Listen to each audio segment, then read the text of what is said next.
Pretty well. It feels like it's been very busy, but good busy. Good You've busy. been And very productive.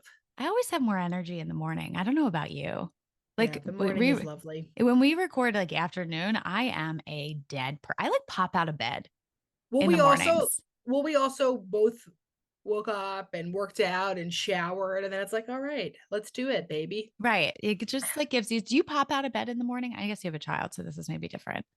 No, I do. I do Yeah. pop out of bed, but That I doesn't mean, even surprise me. before that has nothing to do with Millie. Before that, I popped Yeah. out of bed. I pop out of bed too. Um, we have a lot to talk about this episode today, so we have to get moving. But very quickly, Lisa asked in, "What are you both looking forward to this spring?" Oof. Oof. We have our Well, open houses coming up. we Once have our, again, if oh, once again, if you're any type of practitioner in the area, we're having an open house in Westchester and Philly. Reach out, contact the therapy group or hello@shrinkchicks.com, and Nikki will make sure you're on the invite list. Come hang out with us. you know what else I'm really excited about? Tell me what else. One of our clinicians, Taylor Nance, is hosting a boundaries workshop, and there is up to 10 spots in there. So people are currently enrolling in that. So Yeah. I'm really excited. Don't you wish? Okay, so it's so cool. It's an 8-week program. You got to shout out Taylor. She has worked so hard on this. It's an 8-week program, and it actually tells you how the fuck to set boundaries, not what boundaries are. And I feel like when a lot of times the therapists talk about boundaries, they tell you what they are, but nobody tells you like how to actually do it. Yeah. This is actual skills. This is not we're going to process and talk about it. This is like I'm going to change your life stuff. So if you're interested in that, you should reach on out. Because It'll there's be in only, our there's only I think there's 8 spots left. I think even there's only 8 at this point. yeah, it's filling up quick. But it's in our Philadelphia location, so you'd have to go to our Philly location. But that's it. So that's a great things for spring. Those are all about work. Can you give me a personal one really fast? Sunlight. That's my personal one is sunlight. Okay, that's a really really good one, I mean, right? every spring, I'm just pumped for the amount of sunlight that we're about to get Vitamin D. because it sucks the life out of me to not Yes. have sunlight. Yeah. Okay, that's a really good answer. Thank you. I mean, it's like my number one for the rest Yeah. of time. What about you? I guess if we're thinking weather related, I am excited for maybe the snow to melt eventually at my house and my dogs to stop bringing in piles of snow Right. with them. So that would be cool. But you know what? I would say right now, work lots of stuff we're excited about. Personal, lots of stuff that's really excited about. Millie really wants to go to the Smoky Mountains this summer to go to Dollywood. So we're gonna start planning Are that. you We're going to bring hopefully gonna do Dolly? no, she's insane. My Right. Dolly Parton. So if you don't know, I have a dog named Dolly Parton. She has a big chest and big hair. That's why we gave her that name. And Millie, my daughter, is in love with Dolly Parton, which is why we talk about her a lot. So hopefully we're gonna go on down to Dollywood. If you've gone to the Smoky Mountains before and you've gone to Dollywood, can you message me and tell me what to do and give me your agenda? Okay, Yes. thank you. I But think your Dolly Parton's going to be pissed. I'm just saying, but continue. she's pissed about everything. She's a That's true. very That's moody true. lady. She's Um, pissed anyway. But listen, they don't give us hours and hours on this show, and we have Right. talked about sex, and sex is a lot to talk about. So much to talk So about. We got so many questions. we have so many questions. So you may know Jen and I both have specializations in sex therapy. We do a lot of sex therapy with our work, but we don't talk as much about sex on the show because it doesn't seem to come up as much. We've had quite a few episodes about it, but I would say we talk about relationships. So let's talk really about sex today. And the number one question, always, every single person will ask us, no matter what, is how to increase your libido. That is every question, right? As Yes. soon as someone advises why I don't want to have sex with my partner. So let's start out by saying if you talk to a doctor, they're going to say, take this pill. If you talk to an Eastern medical practitioner, they'd say, like, take ginseng and maca and eat pineapple or whatever. But we are therapists. So we are going to say relationship with self and your partner is going to enhance libido. And let me explain to you what we mean by that. Starting off, if you have realized that you have a lower libido, I want you to look at the context of what's happening in your life currently. What is stress? What is happening in your home? What is happening in your relationship, right? All of these things affect our desire because everything happens within context. A lot of us, especially when you go through puberty and hormonal changes, you have something called spontaneous desire, which is kind of exactly what it sounds like. It's spontaneous. There's no rhyme or rhythm for why it happens, right? You're walking, you like be in high school, and you like look at someone, you're like, I'm horny. Yes. Like you just get horny. All the time. right? Like that. And it means like, in school, guys just be getting boners. You're like, I just want to dry hump everyone. So that is what we mean by spontaneous desire. We do tend to see a decrease in spontaneous desire with women sometimes. I want to be very clear. One of the things I love, we've had Emmalee Nagoski on the show before, but Emmalee Nagoski's book, Come As You Are, is a life-changing book when it comes to women and sex. Because one of the things she talks about is everything is different, but everything is normal. So if you have the higher libido in your relationship, normal. If you have the lower libido relationship in your relationship, normal. If you're a woman and have higher, normal. If you're a man and have higher, normal. So I think that so much we've been taught men have the sex drive, women have none, men have to coerce you into it, right? Like, and that's very purity culture and heteronormative. Mm-hmm. I think a part of that too, right? Like when you put this pressure on yourself, when you're looking at what the quote unquote norms are, and you feel like, oh, I'm not fitting into this norm, there's a level of pressure that you put on yourself. And in turn, when you put that level of pressure on yourself, it can affect your libido. So it ends up being very cyclical in a lot of ways too.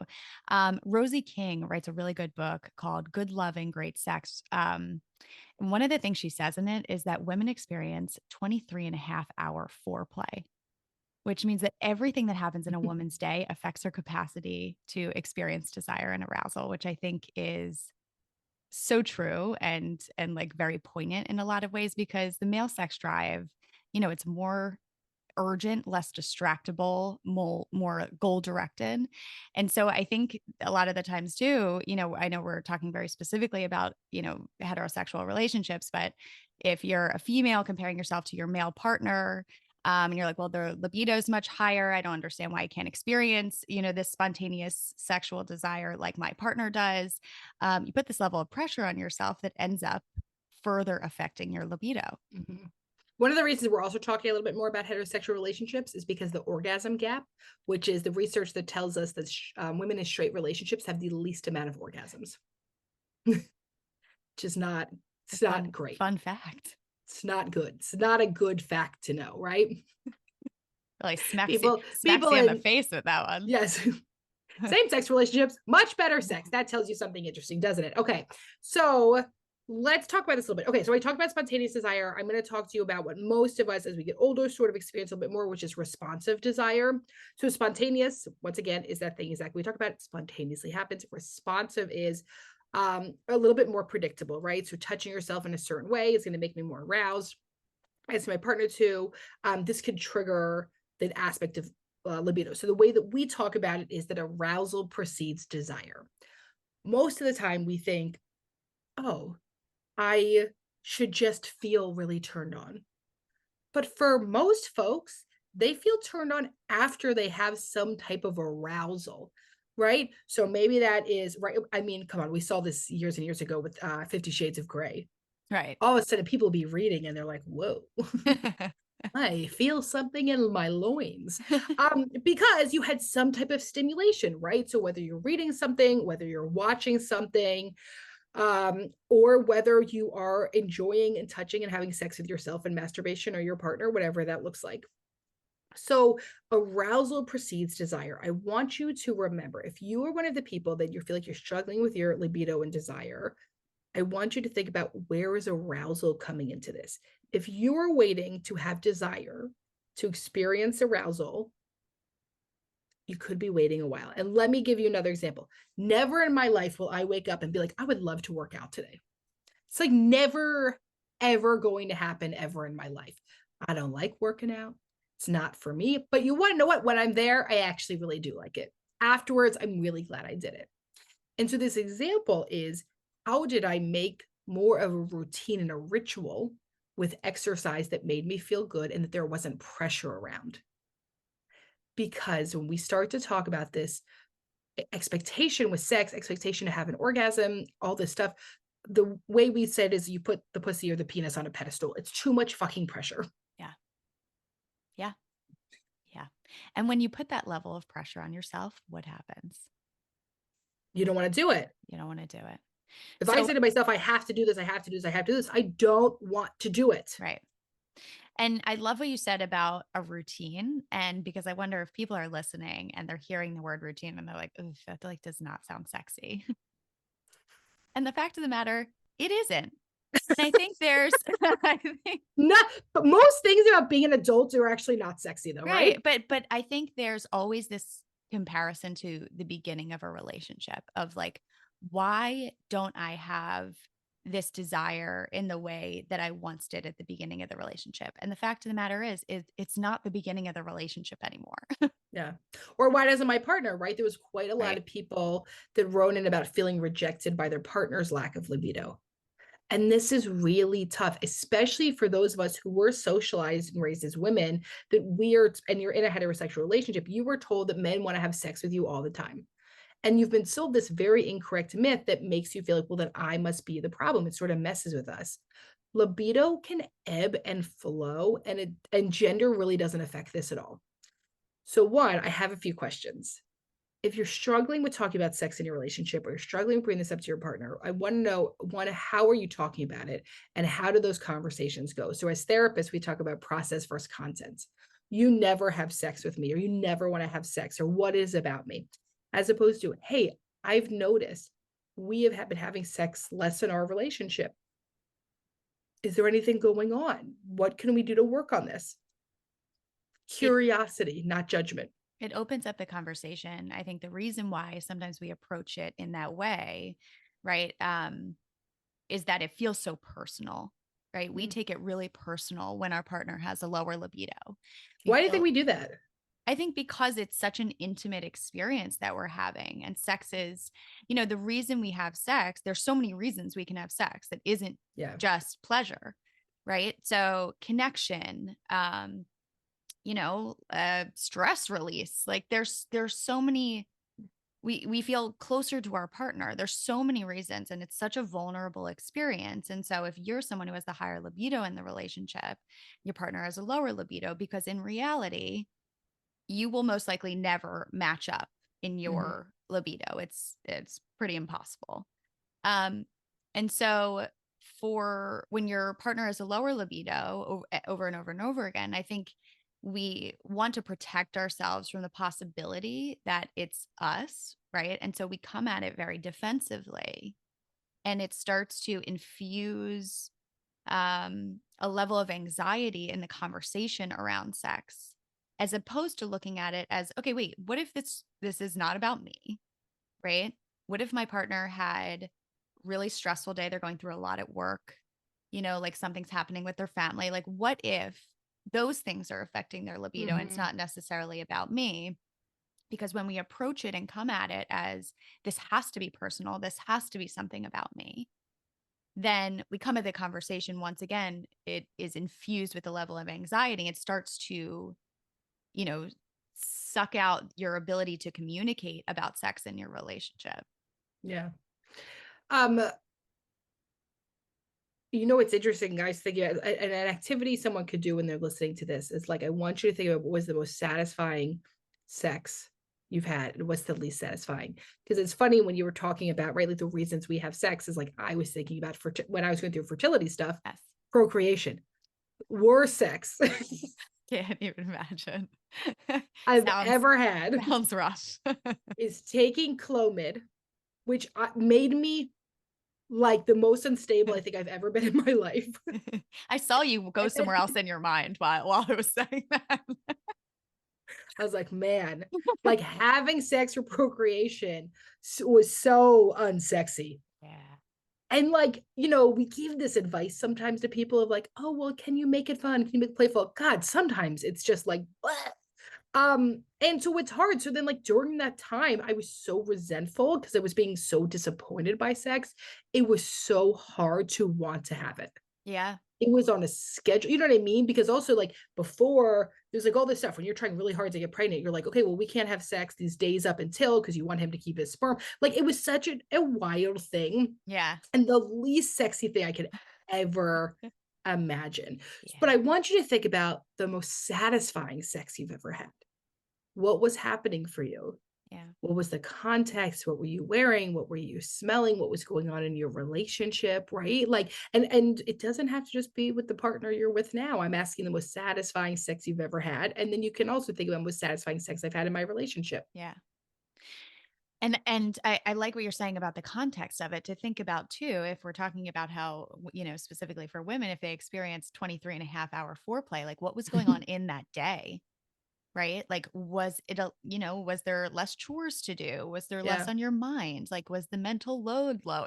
Like, really want you to think about like what space you were in mentally, because it really does affect how present we can be in sex, how much yeah, is going on for us, right? I mean, you hear all the time while women are having sex, they're going through this checklist of like, there's so many things I have to get done, right? I'm just thinking for about, some women, oh, yeah. yeah, I have to check this off. I have to check this off. And they talk about sex as this is just another thing I'm checking off. Yeah. And I think it's hard. And I mean, so much of this is also affected. Once again, we're therapists, so we have to talk about this. How was I raised talking about sex? What was modeled to me? If you grew up in an environment where there was religious trauma, there was a tremendous amount of purity culture, sex is a very complex thing for you, possibly. Yeah. And I think also when you're sold this idea, especially I've worked with so many folks that decided to not have sex until marriage. And there was so much built up. And then honestly, sort of disappointing. Yeah. And that is because you think about the sex you were having at the beginning of you starting to have sex, it's like not that good, right? Oh, no. Like Nope. you're like, is it over? Did it happen? Did it go in? I don't know. Right. So it doesn't matter the age that you start doing this stuff. It's normal for it to take time and for you and whoever your partner is to start to learn each other's bodies. But there's a few things I want you to keep in mind. Do you like the sex you're having? If I have, right, I think people have used the description of Chef Boyardee before. If I have Chef Boyardee ravioli, I'm like fine with not having ravioli, right? If I have like some like amazing, authentic, best ravioli of my life, I'm gonna crave that fucking ravioli. Okay. They're both the same food. Yeah. But I want you to think about, am I really feeling satisfied with the sexual activity that we are doing? Or is there a lot of pressure? And is there enough non-penetrative sexual activity that's happening with that as well, right? Because if there's so much pressure around penetration, then there might be other stuff you really enjoy that really turns you on that's getting ignored, like dry humping. I'm going to go back to dry humping. Listen, I will go this to the grave. Take, We are take dry raising. humping to the grave. Oh God, it makes me think of Saltburn, though, Saltburn. I right? know. Same. Immediate picture. Immediately. Now we can't ever talk about graves and dry humping again. I'm Okay. gonna be honest too, and like I hate to shit on your example. Like I fucking love Chef Boyardee Okay. It was just ravioli. okay. But listen, to each his own, right? I mean, if we make that What? connection, Everything right? is different, but everything's normal. Everything's normal. You love Chef Boyardee. Okay, I'm gonna be totally honest with you. I've never had it. Oh, okay. Well, listen, So I'm just saying. next week when I see you is your lucky day because I'm about to bring you some Chef You know, Boyardee. it's funny. I actually have to cancel that Oh, meeting. wait. Oh, Suddenly I can't go. okay. Never mind. I didn't realize the like aversion that you would have. Okay, so let's talk about aversion. Yes. Well, This is a great segue. Yes, well, tell because me. also, something I was thinking about while you were talking about sex for procreation is when you are doing that over and over and over again in your relationship and you transition out of that and you're trying to, create a sexual relationship that isn't about procreation. Mhm. How It was really much, hard. yeah, because how much of that carries over? A lot. Yeah. I mean, so let's talk about that. Somebody had asked in a really, really amazing question. How do you stop your past hurts from your spouse from affecting your sex drive? So I think it goes back to this thing is that anything can affect desire and sex drive. I don't like using the word sex drive. Yeah. I don't know why. It just feels I don't like it. So just so you know, I won't use that word again. Good to know. But your sexual interest, I guess that I'll say, resentment kills sex drive. And the thing is that I had a lot of resentment going through fertility treatment and it wasn't actually about my partner. I was resentful towards other people because I was very jealous. So I was so angry and so upset. And also I was on a lot of fucking hormones. Right. And so afterwards, I was like, I don't want to have sex with you ever. Like, I was so upset by the whole thing. And also, it took us so long to get pregnant. I was finally pregnant, and then I was really scared to have sex because I was really worried about miscarrying. Yeah. And that's something that I go through. And that, like, it is perfectly, as long as a doctor says so, and you're not for any reason like on pelvic rest, it is perfectly safe to have sex while being pregnant. But if you have experience with miscarriages or fertility, it's really common to feel like very nervous around that. Yeah. So the question this person had said is, let's remember that resentment kills it kills sexual interest. Yeah. And so how do you deal with the past emotional damage? Are you dealing with the relational issues in your relationship that's impacting your sex life? Because a lot of times people will be like, oh, it's just our sex life that's the problem. I'm like, you Because think? right, because the lack of I almost used the word sex drive, so I apologize. The lack of You can libido. like the word. I don't Thank know you. why I don't like it. Yes. Thank you. But the lack of sex drive, the lack of libido that you have is almost like a symptom for the rest of the relationship, or can be a symptom. I shouldn't say always. It can be a symptom for the rest of the relationship. And that's what we're saying, is that it's easier to see the lack of sex in the relationship Mm-hmm. than to see your resentment at times. Mm-hmm. Right. And so Yeah. I think it might be important to look at, well, what is the resentment? How do I bring this up? How do we communicate about this? Because it clearly is affecting maybe the safety that you feel in feeling close to your partner. And once Yeah. again, sex is such a vulnerable, connected experience, or can be such a vulnerable, connected experience. And it might be hard to allow yourself to open up in that way if you're feeling this level of resentment. One of my favorite things that what happens in couples therapy is a couple comes in and one person has all the stuff and the other person just says, well, if our sex life was better, Yeah. that's all I care about. And I'm like, oh man. And sometimes if someone is only worried about their sex life, it also might tell you that that's the only way they're able to connect. Yeah. So if that's the one way that you have been taught connection, or that you feel close to your partner, when they have this, what you feel like, God, like he just wants to have sex all the time, that might be the only way that they're really comfortable connecting. And so for you, you're thinking about like, oh, it's so annoying. They always want to have sex. That might be them really trying to connect with you. Yeah. And that's what we mean about understanding. If I study you and I study me, then I can understand us. And there's been studies, they talk about how women need to feel emotionally connected in order to feel sexually connected, and men need to feel sexually connected in order to feel emotionally connected. Once And this is again, why there's an orgasm gap in how straight fun. relationships. So I think that once again, we're talking specifically about heterosexual relationships, that like when women might see their male partner wanting sex, right? They're less likely to view it as a bid for connection, Mm-hmm. right? Because Mm-hmm. women want to connect through emotional, like this, like emotional connection. And so you're less likely to view that need for sexual connection as, oh, this is you want to be connected to me. And so Yeah. it throws us into kind of this, negative interaction cycle where neither partner is getting their needs met. Mm. And so the key there is like, how do we communicate about that? How do we bring that kind of cycle to the surface? And then how do Mm-hmm. we communicate about that? And so I think that like one of the things also is like people are always gonna say like, well, like, talking about sex isn't sexy. We know none of this is sexy. I can't not.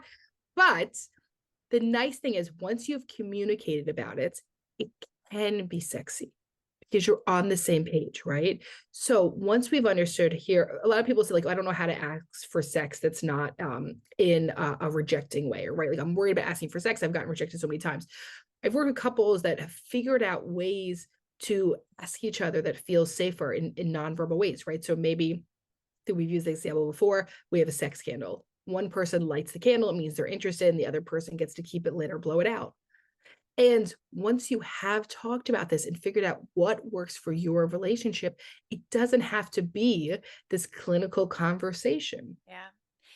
But There, also, sorry, I would go. say, are you also sharing parts of what you want sexually with your partner? if you are spending, one of the things people ask about is like, well, is it wrong if I'm masturbating in my relationship? Masturbation is never wrong. Let me be clear. But I would say if you're only masturbating and not having sex with your partner, what's that about? Mm. So I would want information about it, but like I'm super pro masturbation and sex with self. I think it's great. It's really important. It helps you learn a ton about your body. But I'm wondering, when are you communicating? If you learn about your body during masturbation, do you communicate that back to your partner or partners? And are you sharing with them, or are you just keeping it really private? And what's that about for you? The other piece, I think it might be important to bring up is like how, when we aren't interested in sex, how we communicate that to our partner. Because that's another thing that we work with a lot in couples therapy is, how do you communicate this in a way that is less rejecting and is less likely for your partner to personalize it? Yeah. So that you can say like, listen, this is not about you. I've had a really stressful day. I'm really tired. I'm very attracted to you. Right? Like there are ways to communicate that to your partner and to talk about, how can I let you down in a way where you don't personalize it? Like, I know that that's hard, but I think it's an important conversation to have, because if one partner's libido is so much higher than the other, the rejecting, once again, I'm doing this in air quotes, partner may have more of a defensive response, like pushing them off, or shutting them down, or making some snide remark. And that gets so quickly infused in your relationship and just builds over time. And Yeah. what happens too is that then affection falls out of the relationship, because we look at affection as, oh, this is a bid for sex. And because the affection feels like a bid for sex, we shut all of that down. And then affection falls out of the relationship, right? Like hugs, kisses.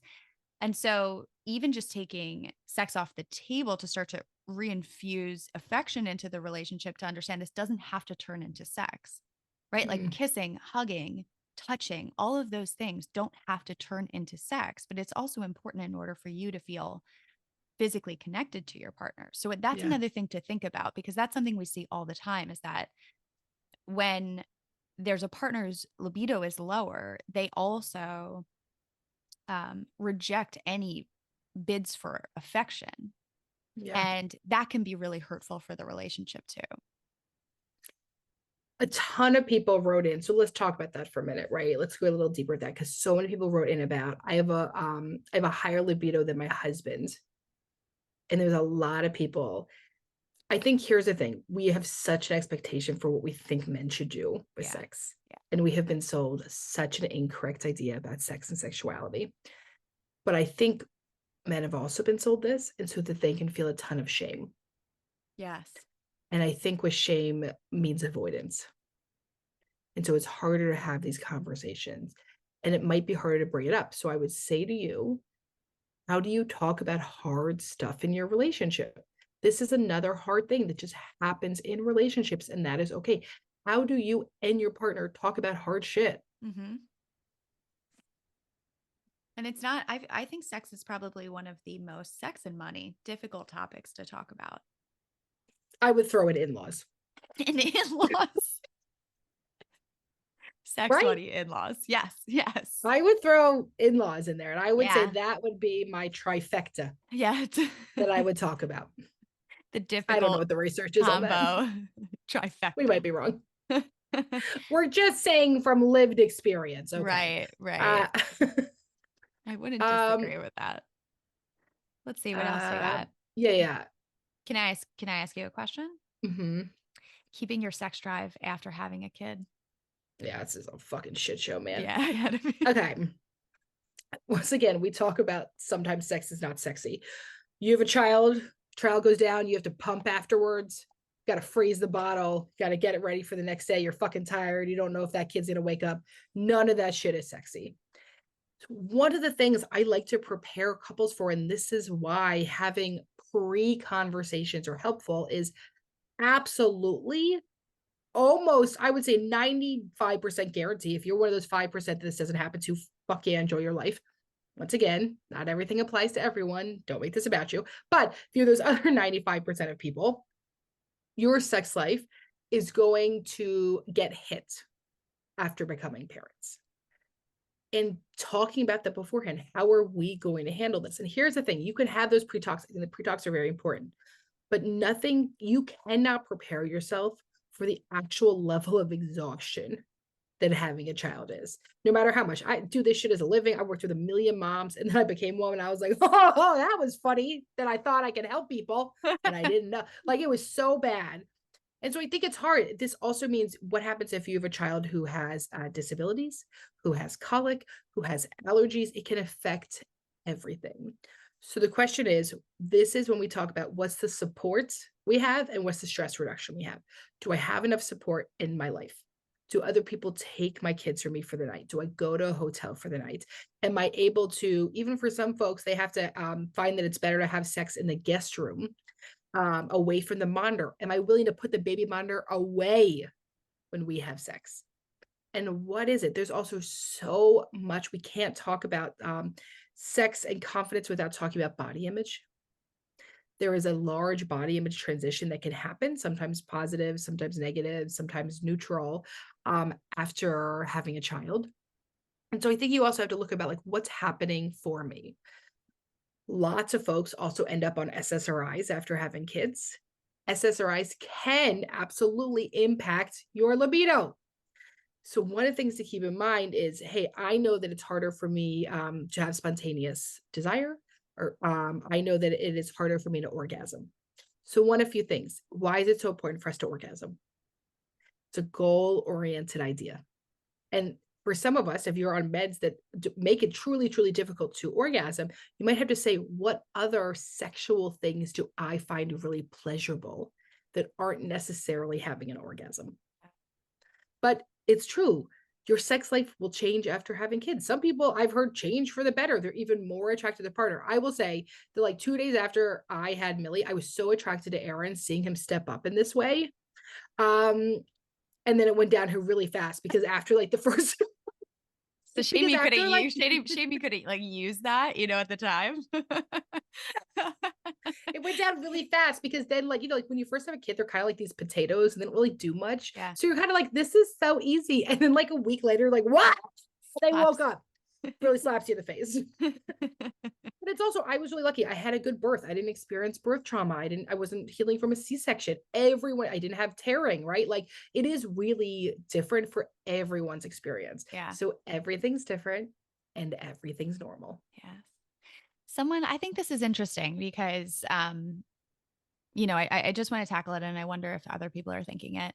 What could I expect from my therapist if I bring up my lack of romantic attraction? I assume like sexual desire or attraction in the relationship. Every therapist is different in terms of how comfortable they feel talking about sex. And we want to be clear, we think this is fucked up. Yeah. Every therapist should be, sex is a part of life. Yeah. We live in a very puritanical culture. The fact that sex therapy is not taught as part of every graduate program, specifically couples therapists, I cannot believe that this is not like shocking, right? The same way that like mental health should be taught in teaching classes. Absolutely. There's just so much shit, right? So we want to sit here and say your therapist is going to be amazing about it. And yet we have worked with lots of clients that say my therapist wouldn't work with me about sex. Yeah. They referred me to someone else. And that's why I think it's important to ask them and say, like, is this a topic that you talk about? Is this something you're comfortable with? Because it might be the case that there are certain therapists that are really helpful for certain areas of your life. And then other areas, maybe they don't have the expertise in, or there's less, comfortability there. And so you're very much allowed to ask them. And I know that's hard, right? If you get a response of, yeah, I'm not comfortable talking about that, or that's not an expertise of mine, it can be scary to be like, okay, maybe I have to develop a different relationship with another therapist who maybe has more comfortability around this. But you can have a very open and honest conversation with your therapist about how they feel talking about sex. It needs to be communicated so that, because once again, sex is such a vulnerable it's such a vulnerable thing. It's such a vulnerable conversation. And so for you to feel like you have that safety in therapy is really important. Someone else asked us another question. Let me see if I can find it. It was like, I'm worried about how to bring up my sexuality. Sexuality and therapy. Right. So, hey, I find myself avoiding this topic. I want to talk about exploring my sexuality and I'm really nervous to bring it up. Yep. That's it. And then let them take from there. Yep. The hardest part, rip off the Band-Aid. Just say it. Yeah. All right, dear Em and Jen. Oh, let's do it. Dear Em and Jen, how do I communicate better with my husband? We have 3 kids and our extracurriculars are insanely busy, so I'm usually doing that, but then I come home to no supper. Or when I ask him to help with the kids, I don't usually get a positive response. I've asked him to do stuff, but it's usually received with annoyance or their concern or why I actually need his help. We don't get home till around 6, sometimes 7, and we're all exhausted. I've stopped asking for help as I'm receiving such a negative response. He likes to work in the shop and can get carried away doing so, and guys love to interrupt his day for a beer or 7. Every time I ask him to help me, I feel like I'm nagging, but like no one tells me to make supper. It's 5 o'clock. We all have to eat. No one tells me to get to town and run the kids to do things, and that I'm the default parent, stay-at-home mom, and I'm feeling burnt the fuck out. How can I communicate more effectively with him? On a side note, he has ADHD, and that alone comes with a whole new ball of communication issues, check-ins, and alcoholism and forgetfulness. Thank you so much. Mm, You want to hug her? so bad. So bad. I also think a lot of people might relate to this. You know, I think that this is a very relatable thing to feel. There's a level of almost invisible burden of being the default parent. Things you think about, things you take on.